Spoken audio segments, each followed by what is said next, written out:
The paradox of the painting expresses a problem that's kind of new to cognitive science, where you don't necessarily see colors as they are, but your perception of color depends on the colors of things around what you are looking at. Now, Merleau-Ponty, who talks about this paradox in an essay called Cézanne's Doubt, which is a reference to Paul Cézanne, claims that painters have known about this all along. That is to say, painters have always used colors that aren't necessarily colors you might think belong to objects. For instance, using blue in someone's face to represent objects that don't actually have those colors. So the paradox here is the fact that you have to represent something as it is not in order to get the viewer to recognize an object as it really is. So you use blue in a painting of someone's face, but the viewer still sees it as flesh tone. You, as I mentioned, use chocolate sauce in a black and white movie so that people will see blood. Why? Because red doesn't look right. That's a little odd. So the paradox as a whole questions our entire idea of how it is that we perceive things in the world, specifically things in contexts. And it calls into question an old system of thinking that was based on empiricism.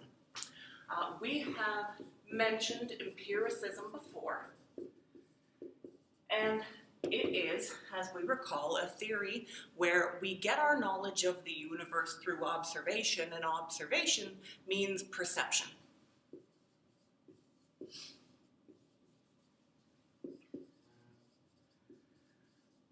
Right? And this is the foundation of empirical science.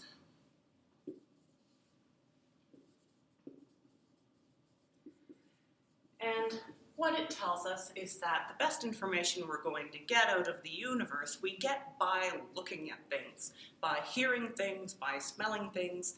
This is our most accurate way of getting information out of the universe, and all of our concepts come from that. So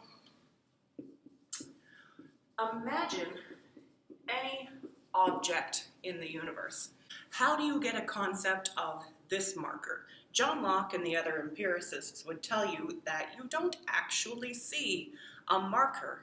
What you see are some bits of blue and some bits of white, and in this kind of shape, such that when you look at these particular color blobs, the idea of a marker comes to mind. But a marker isn't anything real in the universe. It's not something you can see. All you see are the color blobs. And by putting the little bits of color blobs together, you come up with this unified object that you say exists in the universe. So according to empiricism, we must have the capability to perceive things in the universe accurately.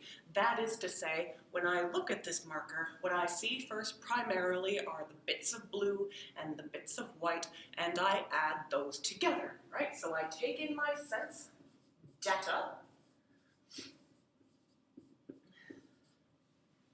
and that's, waves of light reflecting off of the marker. And they get into my eyeballs and then are interpreted by the brain as a color. But the main idea we want to take from this model is just that what we see first are the colors, right? We see the colors first, we group them together, we come up with the concept of a marker. That's what empiricism tells us. Now, the reason Merleau-Ponty mentions this particular paradox is because he doesn't think that that model is accurate. Merleau-Ponty thinks that we always see an object within its context in the universe. So what we have primarily when we're looking at the universe is a big mass of sense data, so that we don't take bits of color and sound and taste and then build a universe out of that. He thinks the universe is already there. Now, we can choose to focus on little bits of it if we desire. I can take my whole perception of the universe and say, okay, I'm going to focus my attention on this little bit of blue here. But the universe is always given as a whole, and it means that objects are presented within the context of other objects. So when you go to paint objects, you might find that you have to reproduce this contextual placement of your object, that is, use colors that you wouldn't normally think actually belong to the object in order to make it look right. And there are plenty of examples of this in the universe. You might recall the blue and black dress, which some people thought was a white and gold dress. The fact that this thing can be seen, literally seen, in two different ways should tell us that our mind or brain is modulating how it is that we perceive colors in such a way that they might not accurately represent what's out there. Now take a look at the Adelson illusion.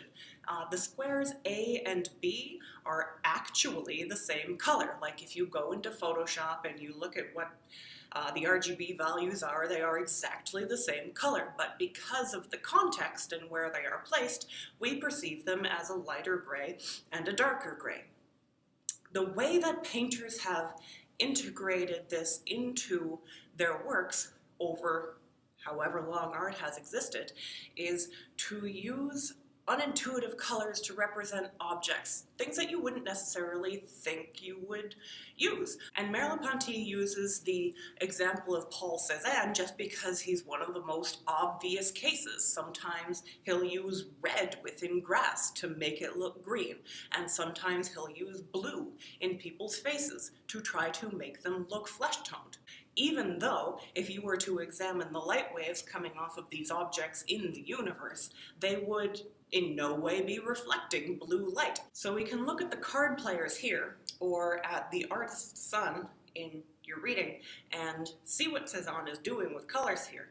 And the moral of the story we're supposed to take from this, according to Merleau-Ponty, is that perception isn't just the passive reception of the colors of objects. He is a phenomenologist. Phenomenology is a movement in contemporary philosophy where we examine the object as an object of consciousness first, and then try to separate out what properties actually belong to the object and what it is that we're contributing to the object. So if I'm looking at the marker, I might question what about the marker causes me to perceive it as I perceive it, and I might ask what it is that I'm contributing to that perception. And depending on what object in the universe we're looking at, we're going to get a different answer. But the point is that perception is not just the reception of sense data.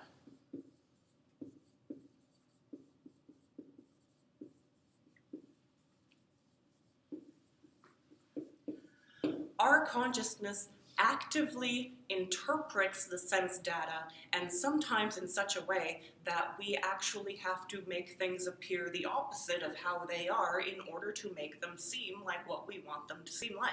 So one of the conclusions we might take from this paradox is the idea of art and what its purpose is relative to reality. So when I construct a painting of something in the world, is it actually a representation of that thing? Or does the artist contribute something in order to make me see that object in such a way that is more artistic than usual, right? The artistic vision. And then further, we can use this example to question how it is that we see the universe. Is it in a more holistic way where we take into account everything and its context? Or is the universe something we built up from little sense perceptions over time?